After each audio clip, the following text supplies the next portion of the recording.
Welcome to the Health Revolution, a show for people who want straight answers about their health, their body, and their life. Here we cut through trends, through myths, and recycled advice to break down what actually works and why. We explore physical strength, resilience, and mindset through real science, real experience, and real conversations. You'll hear from guests who faced challenge, adapted, and moved forward with intention. No hype, no shortcuts, just clarity you can use. I'm your host, Adriana Morrison, health and fitness expert, speaker, and a mom who understands real life. This is the Health Revolution. We begin now.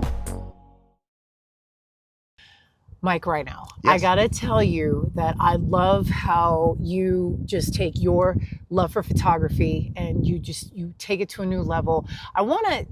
One of the reasons why I wanted to talk to you again is number one, your connection to the outdoors, the fact that this has been your calling, and talk about some of the things that really speak to you that we miss with our own, like the public eye. What do you see that we miss with the life around us, our surroundings around us, all of that? Okay, great question. And again, thank you for having me back on again in that. Love the first episode and have been looking forward to this one also. So yeah, whenever I'm outside, like I say, whenever I'm doing my nature, landscape, wildlife photography, and this is, the way that I go about it is I'm typically out really early in the morning. I think I mentioned to you earlier in that yesterday that meant getting out of the door at 4:45 a.m., on location a good half hour before daylight. And I think a lot of people don't see that part of the day. Usually they're still in bed, getting up maybe an hour or two after that or whatever on that. But what I enjoy is using that time. It's kind of my space to go out and do, hopefully there's a hike involved, a little bit of exercise in that. And to your point, what I'm doing is, like, whenever I'm doing that, I'm just like looking at how the light is hitting certain areas. I'm looking, as I did this morning when I first arrived here, there's a pelican out there on the water and that. So I'm just looking for scenes that are a little bit unique, things that I can capture with my camera.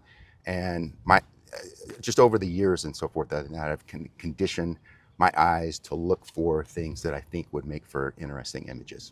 Why photography? Good question. First of all, what got me into photography was the landscape. I do some fly fishing. In fact, did some of that yesterday. Brought the camera with me out there and that. But the photography is whenever I go out in nature and that, and I do some of my other outdoor activities, photography. I got the camera to take pictures of some of the places that I go to. I also do some video, do some drone images and that. I did some of that yesterday. So I combine photography also with some of the videography and that. But the photography just grabbed me as a way to capture some of the beautiful scenes that I come across. I like to say that, when I first got the camera, doing a lot of fly fishing and hiking, I like to say that trout live in beautiful places. And so that's what it actually drove me to get the camera. That's what got me into photography. And over the course of these last, I guess it's now 9 or 10 years, just continue to learn more and more about how to take better images, how to process them. The one thing I do love is the fact that there's this connection to the outdoors that is undeniable. I know that you and I have known each other for a couple of years now, and I'm fascinated by how early you get up in the morning. The images that you capture are just absolutely exquisite. And what do you see that we don't?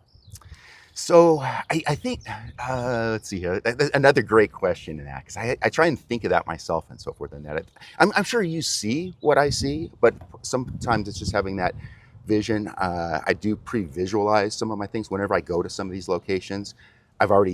In most cases, I've already been to them once before and that, so I know what time the light hits it in certain ways. I know what time certain animal species might be there if I'm also looking at photographing wildlife. So I think that's part of it, is just, I'm looking around for that light, and it just experience has taught me to look all different directions. Another good point that, as you bring up, that, maybe sometimes I see some things that maybe the common person doesn't see when they're out there on the hike. Like what? One of those would be this, is that a lot of times I'll be, walking forward, looking at everything that's in front of me.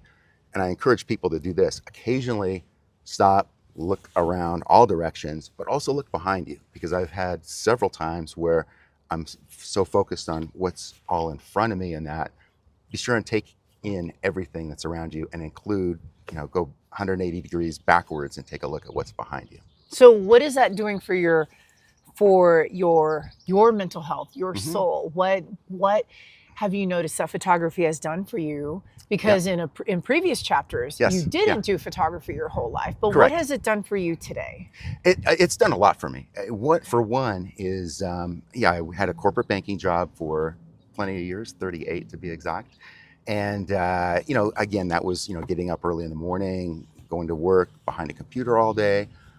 Whenever I could, I would go out and try and do some of the, the photography. At the time, this was my stress release. This was something that I would go do to relieve that stress that the corporate jobs, unfortunately, give to us sometimes in large doses. So this is, for me, when you talk about, mental health and just sort of getting away from other things that are going on in life, it is that nature part of it. The camera is just an extension of letting me come back with images that I see, but it's the getting out in nature, it's the hiking, whether that be a mile or whether that be 5 miles or further. That whole time I'm just sort of getting away and kind of relieving that stress. And I think that also does help me see the images out there, is that I'm just taking it all in because I'm getting away from, just some of the other things that we get to deal with throughout the week.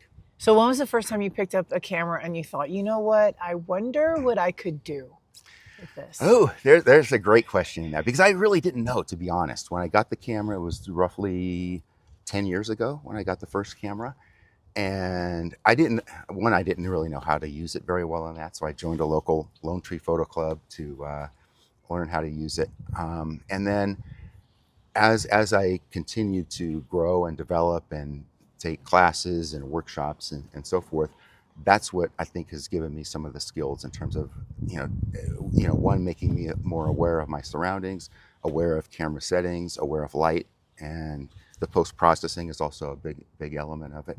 But I think that's, that's really where it was. It started 10 years ago. And what I really enjoy about it is, when I first got the camera, I thought, okay, I'll just, have better camera, I'm going to immediately take better pictures. And it isn't quite like that. It's you get a better camera, you go out, and it takes time to develop some of the skills and knowing how to use it, knowing how to, get depth of field, getting the right light, making sure you don't overexpose images, making sure that you're getting the better part of the scene in the images. So who are some of your favorite photographers that you've admired their work so much that it's been part of your study, your craft? Oh, great. I'll bring up just a couple. Like initially, when I first joined the Lone Tree Photo Club, of course, there's great photographers throughout the world, and I'm followers of a lot of big names. But right away, it was, I'm going to say there's a few people there within the Lone Tree Photo Club that I learned quite a bit from. Went on a workshop in that with a person named Darren White. Also, Chuck Rasco was one of our past presidents.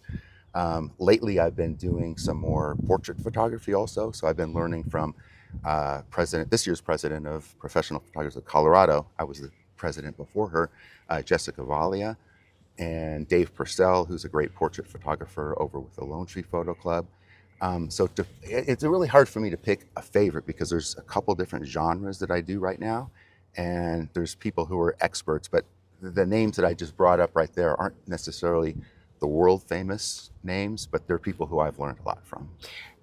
I want to point out that 10 years ago, you picked up a camera for the first time to really work with it, but you didn't know what to do. And then you became president of the photography club. And I think that's really telling that it doesn't have to be something that you have been doing for a long, lengthy period of time, but just something that really speaks to your heart. Right. And sometimes I like to say that I like to give back. I also do some other volunteer work in that. But again, it was first the Lone Tree Photo Club that I was president of and for 2 years, and then president of Professional Photographers of Colorado for 3 years. And again, part of that is giving back, but part of that is helping others who were part of those organizations to learn some of the things that I was able to learn from the other people in those and other organizations. When you started doing photography, did you have a vision of where you wanted to do where you wanted this to take you? Or were you thinking sky's the limit, let me see what happens next, let me just pursue this path and see what life reveals? Yeah, I think it's the latter. When I first started, I didn't know what avenues there were. I didn't know what kind of things there were to learn. I didn't know, like I say, I was a novice for sure to do that. So when I first got the camera, it was more, like I say, take pictures of some of the scenery that I would come across. Now, over the course of the years, that has evolved. Now I, see that as, I've got, website. I sell images through the website. I've got a group, Fog Fine Art. I'm one of 4 people that we sell our images through that group. So I get, some revenues and so forth on that through the sale of print images. But then at the time, I never would have seen myself as also going into the portrait side of it. So now I do share a studio up in downtown. So we do some of the studio photos. And the other thing that I'm, really doing a lot more of now and want to do plenty more of it is outdoor scenes like this. Some of the other places that I go to in the mountains and foothills and that I've taken a lot of my photos. Now I like putting people into those elements and taking some of the, portrait type photos, high school seniors and family portraits and that sort of thing.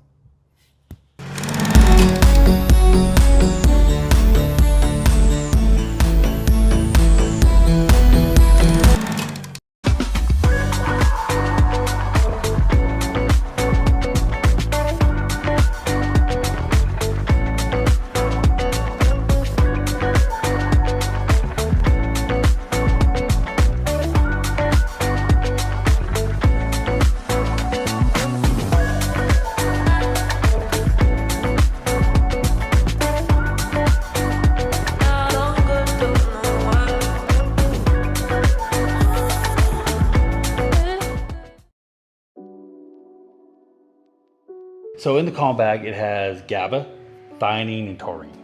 So theanine, which is B1, which is also in our B complex, but it also helps with the stress response levels. It also helps with the neurological transmitters in our brain. Combined with the GABA, and then you add taurine to it. Taurine is a non-essential amino acid in our body, but it's found in our heart, our brain, and our eyes. So in my personal opinion, it's very essential in our lives. But taurine has a calming effect as well. When I was battling all my AFib issues, I was taking high doses of taurine because that would help with my AFib. It would help with the palpitations I was having. And it also helped with the anxiety of having the palpitations because I knew what was going on, and so taurine helps a lot with that as well. So those 3 together create such a wonderful concoction that just really just calms people down.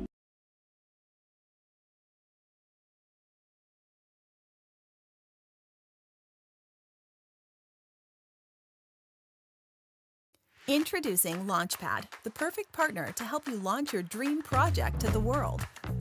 We know that time is of the essence, and we're here to help you make the most of it. With Launchpad, you'll get access to the most advanced digital tools and strategies to take your idea from a mere concept to a fully fledged success. Whether you're an aspiring entrepreneur or a seasoned pro, we have everything you need to make your mark in the world. Launchpad, your ultimate launch partner.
All right, so you got to show me What are some of your favorite spots here? Okay. Oh yeah, we're real close to a couple of them.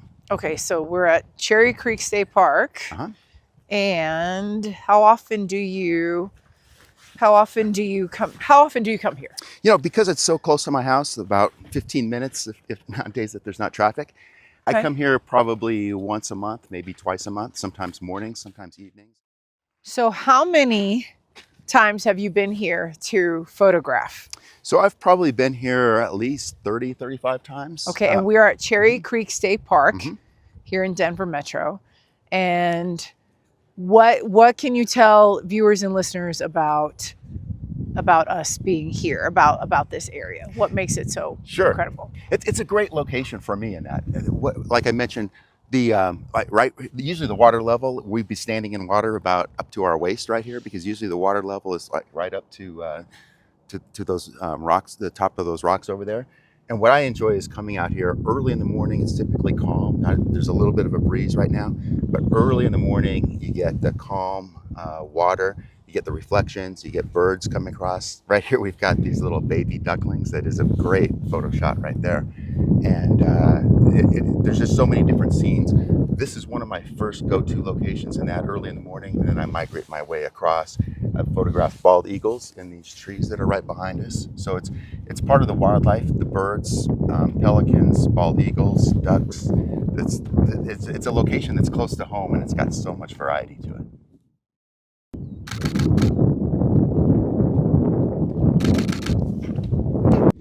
Get a picture of those ducks. All of them. Whenever you get those little ducklings, that's killer.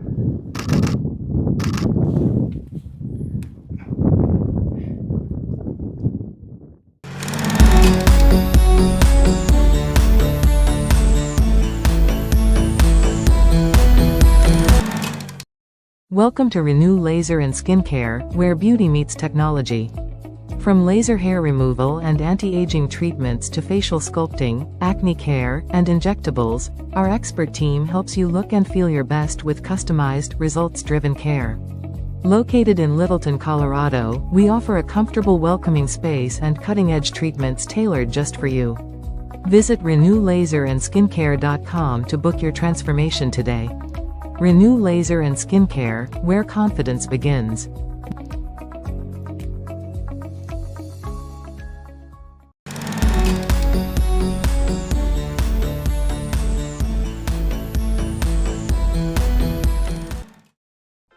Hi, I'm Adriana, and welcome to Fit Bites. Today, let's talk about collagen, a protein that plays a vital role in keeping your skin, joints, and connective tissues strong and healthy. Now, collagen is often called the glue that holds your body together. It helps maintain skin elasticity, promotes joint mobility, and supports healthy hair and nails.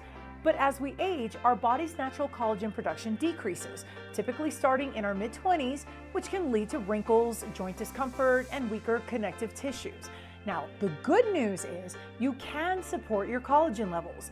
Foods rich in protein, for example, like chicken, fish, and eggs, they provide the building blocks for collagen production.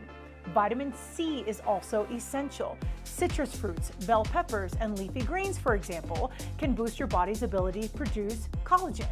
Supplementing with collagen peptides has also become popular and may help improve skin hydration, joint health, and overall resilience. Just make sure to choose a high-quality product. Remember, collagen is more than just a beauty trend. It's key to staying strong and feeling great as you age. Stay proactive and take care of your body from the inside and out. Stay tuned for more Fit Bites with Adriana.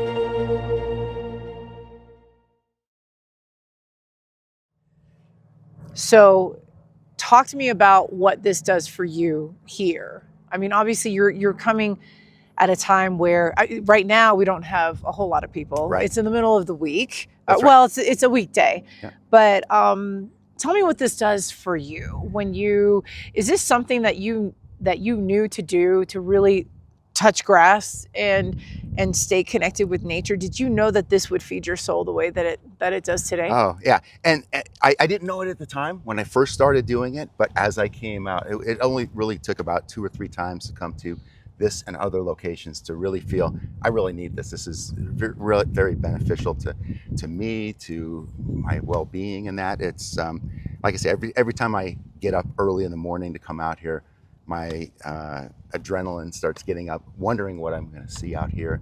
So it just is a great place for me to come to. So you get your energy from this? Because I I've always wondered how you've gotten up at 2 o'clock in the morning. You've been up at midnight. You've been, for someone like me, I struggle with energy sometimes. Sure. But then I'm like, you are the Energizer Bunny when it comes to this. So then this is this your coffee? Is this your caffeine? Like what would you say this is? It is. Not to say that I don't have a cup of coffee on my way here. I will do that. However, it is. This is what gets me up. You know, when the alarm goes off, and I know that I'm going out on a photo shoot that morning, whether it be here, whether it be up in Rocky Mountain National Park or other locations, I'm really anxious to go see it. And part of it is not knowing exactly what I'm going to see. So I think that's part of where the energy comes is, as I'm driving, I know what the scene looks like in general. I don't know if I'm going to see eagles. I don't know if I'm going to see, like this morning, pelicans, little ducklings. I don't think I've ever seen pelicans here. You said there were pelicans here this morning. Right before you got here, I've got some pictures. Oh my gosh. So, can I see? Can you show me? So let's see. Sure. Let's see. So it's going to be right. There we go. Oh my goodness. Literally, that pelican came right across the shore about 10 feet out. That was okay. As I first arrived here this morning. Okay. And I didn't know I was going to see that, but that's part of what gets me out to photograph is the unknown of what's going to be there. I know what the potential is for, like I say, I've been here before where there's bald eagles in these trees right behind us. You just don't know what you're going to come across. What's the most beautiful thing that you've seen here? I have to say it's the bald eagles. I've seen them up there eating fish. They'll come down here, they'll catch fish, they'll go up to their nests, eat those. If they've got a nest up there with baby eagles, they're feeding the baby eagles. So I would say it's, the eagles, that would be number one. Number two would be the really early morning. First light comes up, the sun usually comes up out anywhere along that ridge over there. I get that sun in the scene and I catch the reflection of the trees over here, and that they all reflect off of the water when it's perfectly calm in the morning. That's part of what gets me out here. I think there's a beautiful contrast with how serene this area is of the state park, and then off in the distance we have just the traffic. That's right. The hustle and bustle, the reminder of the daily grind, and the fact that everyday routine that we're just so used to in society. So I know that you've captured landscapes, you've captured a whole lot of the outdoors, and what is the one connection that you are wanting to make with us who value your work and the connection with what you're seeing? Because sometimes I'll look at buildings and I'm thinking, okay, this is just a building, but what is the connection that you're Yeah, sure. And with buildings, I do that too. Downtown cityscape photos and that. What I'm trying to do is convey what my eyes see at certain times of the day. And I will say this is that very rarely do I take photos anytime from noon till 3 in the afternoon. And that it's almost always early. It's almost always when a lot of these places I have to myself essentially. And that whenever I come to them, even on weekends, you get here at half hour before sunrise. It's pretty empty. There may be a couple fishermen out there at that time of day, but aside from that, I've got it to myself. Yeah. So do you prefer the nighttime, the night sky? Do you like what? Sure.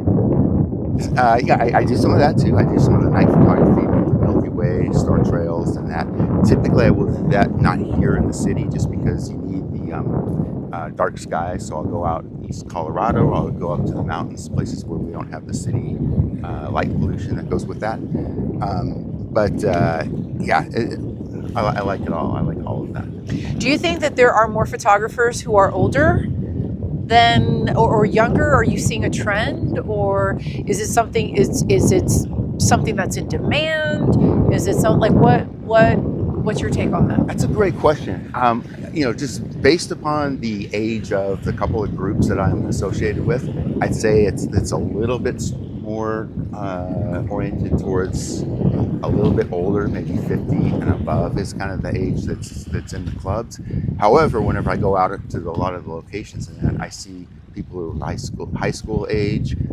I've done some classes in that we get some younger children and so forth in that want to learn what photography is all about. So I would say, to answer your question, I would say that it's a little bit older. 40, 50 and above is kind of more what I see with these. I think the younger generation is relying on their iPhones and cell phones and that, which is a good start, but I would encourage them to eventually, if they really take up an interest in photography and want to take some better images, to invest in some of the real camera equipment. How are you competing with AI? Great question also. That's come up so much lately in our world in that. AI now is being used for some of the headshot scenes and so forth. I still, to me, where I compete with it is I still feel that there's more authenticity with the images that we actually capture with our cameras as opposed to create through just running them through an AI program and putting a series of prompts in there and having it kick out beautiful images, but they're not authentic. They're not. It's not. Oftentimes, it's not a real location. So that is an element of competition that we photographers have been facing here for the last couple of years, and it's increasing.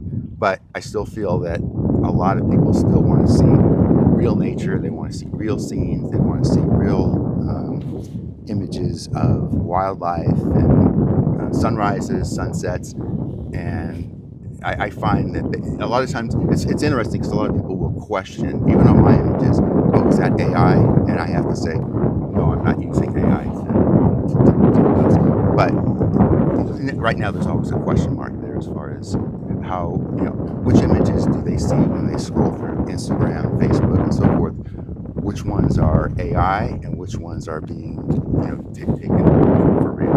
How much equipment do you use when you're doing landscape? I know that when you're doing like headshots and when you're doing the often in demand because of how we're showing up, you've got standard equipment. Yeah. But how much equipment do you have when you are trying to capture what maybe we don't appreciate, like the outdoors, the landscape? How much are you using? So I use quite a bit, maybe more than most. Here I've got this right here would be one that I'll take for my wildlife photos and that, right? Long lens, I can zoom in tightly. So this is one camera. Can I see it? Sure. Or can you? That's one camera? Sure. Gosh, but carrying that around long distances and that gets a little bit heavy. I have, I'll say 3 cameras that I have. I have this one, another one that's similar, that's mirrorless, that I have some multiple lenses for also in that, but I'll use the other one with for more of my landscape scenes. I'll use a smaller lens that will capture the bigger, I'll say grand landscape type scene. And then I also have an infrared converted camera. I have a friend, Troy Miller out of California, a wedding photographer, who introduced me to infrared. And when I take those images and I convert them to black and white, I just get a lot more contrast. I get much different images than what I'm able to get with my other 2 cameras. So it's not uncommon if somebody were to see me. This feels like 12 pounds. It's not quite that, but okay. it's not light. It gets a little bit heavy when you're trying to focus on a bird for a while. But I would imagine so. You get a good bicep burn going on. And I have tripods too and so forth. And yes, that would help. So that would be the other part of the equipment. Is a lot of times for my, sunrise, sunset shots and so forth, and that I'm also using a tripod. But yeah, I'm probably going to guess probably 10, 12 lenses, and they're all different focal lengths, so I get different types of scenes with that. Different lens that I'll use for my night photography. We talked about that earlier, like with the Milky Way. I need a certain type of lens to capture the whole Milky Way, try and capture that into a scene with something on the landscape side of it. And then, I've got the lenses that are specifically for portraits that are, you get the shallow depth of field. I can, make sure that I get the focus on the person and have the background all up so the goes to the person. So, there's some investment in the equipment. Not to mention then, with the portrait stuff, you also have the lighting gear, right? strobes and the off-camera flash and the modifiers, the soft boxes, and so forth. So it has become an investment if you go into multiple genres, as I have. But I enjoy doing all of those, so I've chosen to buy the right gear.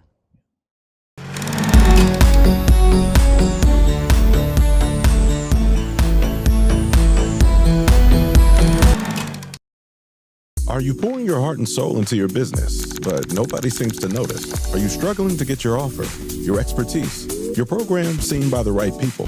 Well, you're not alone. At Lunar Marketer, we believe every business deserves to shine. That's why we specialize in boosting your visibility with a powerful mix of strategies that actually work without the complicated systems or outdated outreach. Scan the QR code now to schedule your free consultation or email us to learn more.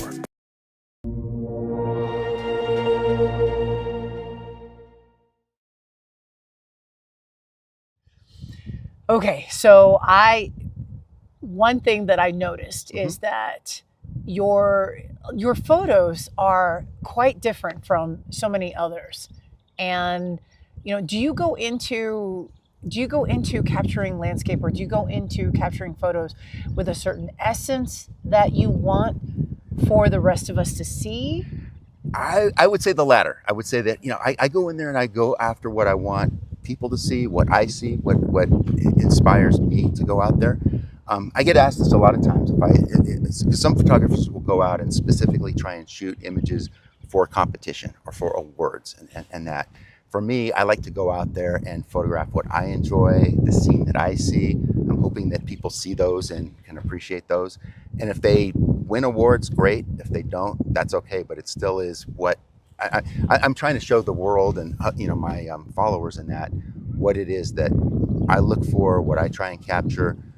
Again, light, animals, everything that goes with that. Now, just so happens that one of your pictures did get an award. Yes. Yeah. I've had several local awards, but as far as like at the national level, I had one. And interestingly, that one in particular wasn't of landscapes or wildlife. It was Union Station up in Denver. So that one won a national award with a high competition level, and that I was quite happy when I got the news that I got the first place gold medallion award, and that was like I say, Union Station, and so I enjoy that. But that doesn't mean that that's my favorite image. It's the one that got the highest level award that I've ever received. But I've also had plenty of them just in our local competitions, and Professional Photographers of Colorado has their competition. So I've got plenty of other merit images that I like that are also of my landscapes and wildlife and other scenes that I come across. What's your big dream? What is the big dream in this field that you're in now that you want to accomplish? You come up with so many great questions in that I have to sit there and think about. Good thing I do what I do. Yeah, you do what you do. You've done this.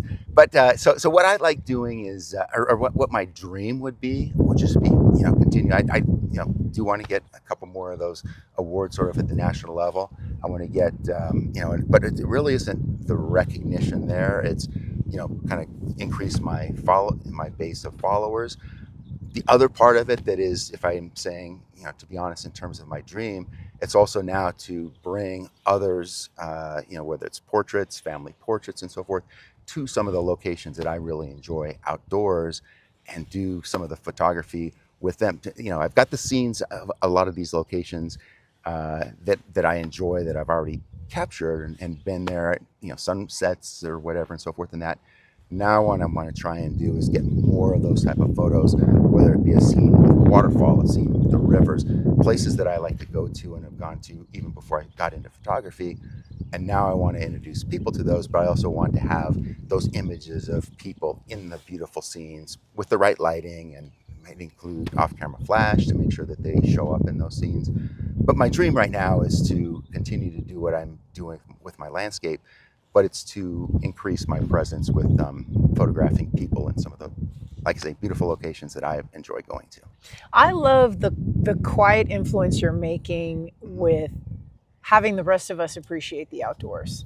I think that's the one thing I've gotten from your work. Okay. In that even the gorgeous picture of Union Station, even your overall, like my favorite all-time picture is the one that you had, the sunrise over the city of Denver. Yeah. And but there's always this level of appreciation that I'm noticing that you're quietly influencing, that it's almost as though you're reminding us that we're not appreciating what's around us.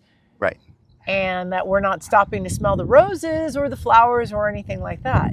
I think that's great. And what it is that I think a lot of people, and I was guilty of this before I picked up a camera 10 years ago, is I would drive by, I would go to Union Station and I would see, oh, that's an interesting building. Or I would see downtown and the sun rising. I'd think, oh, that's a really interesting scene. But I never really paid attention to it. I never really sat there and thought, oh, that would make a great photo. Now that I do the photography, anytime that I'm driving, anytime that I'm in the mountains and so forth, I'm looking at light, like I said, looking for different scenes. And I truly do see the world differently today than I did 10, 11 years ago in that. Just from the standpoint, I'm looking at what can I capture. And then, for myself, but then also for others to enjoy and see. And to your point, then if other people see some of those scenes, maybe they look at it and maybe they see buildings and cityscapes and so forth in a different light, no pun intended. Or they see some of the landscapes that they drive. While they're driving, they see a beautiful sunset. I just encourage people to take that in. Even if you're not getting photos of it, just store that in your memory. It's important, I think. I don't think we do enough of that. Right. And every time, it seems like every time I'm outside, my stress levels just take a nosedive. Sure. And rightfully so, because in these days and times, there's a whole lot that we could certainly stress about, but it's something that allows us to remember that Mother Nature is far greater than we give her credit for. And we take it for granted. We don't look at these scenes. We don't look across here and say, oh, that's gorgeous. We're too often times we're caught up in, what do I have to get to next? What's my next appointment? Where do I have to be? And the eyes focus on, if we're driving, it's important to focus on the road, obviously, but just sort of glance around and take a look and see what's going on in our world. I always talk about how when I talk to people about health and wellness, one of the biggest factors that we don't get a handle on is stress management. But obviously you've gotten the cheat code on, you've unlocked the cheat code on this, because when we have good stress management, then our energy can go the distance. And I think that explains a whole lot of why you're able to get up at midnight, 2, 3, 4, as you need to, but then you've got this drive that's incredible. And so, for someone like me who is constantly after energy, I love the fact that you're you're like 12 steps ahead of everybody else. Like you're a globetrotter. You go to places, you grab the moment for us to appreciate. But to that, I just want to highlight that you don't seem like a man who's under incredible stress. Yeah, I mean, it just sometimes in general, just other things in life or whatever and so forth, and that cause that stress or whatever. I think I've used photography to get myself through those moments, right?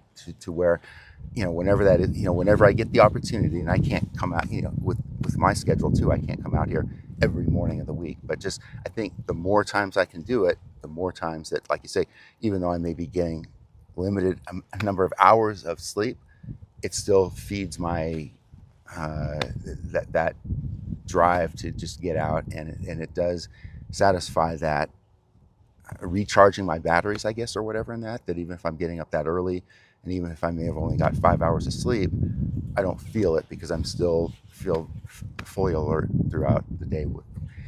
And getting out into nature is what allows me to do that. In the last 12 months, what has been your favorite Mother Nature related phenomena that you have captured on film? Mother Nature thing on film. There's a couple of photos that I have of, and this is fairly simple in that, but it's just down in Castle Rock, just blue herons. They're doing their thing, right? They have a cycle where they build their nests, they come back. The male bird goes out, picks up some twigs, comes back.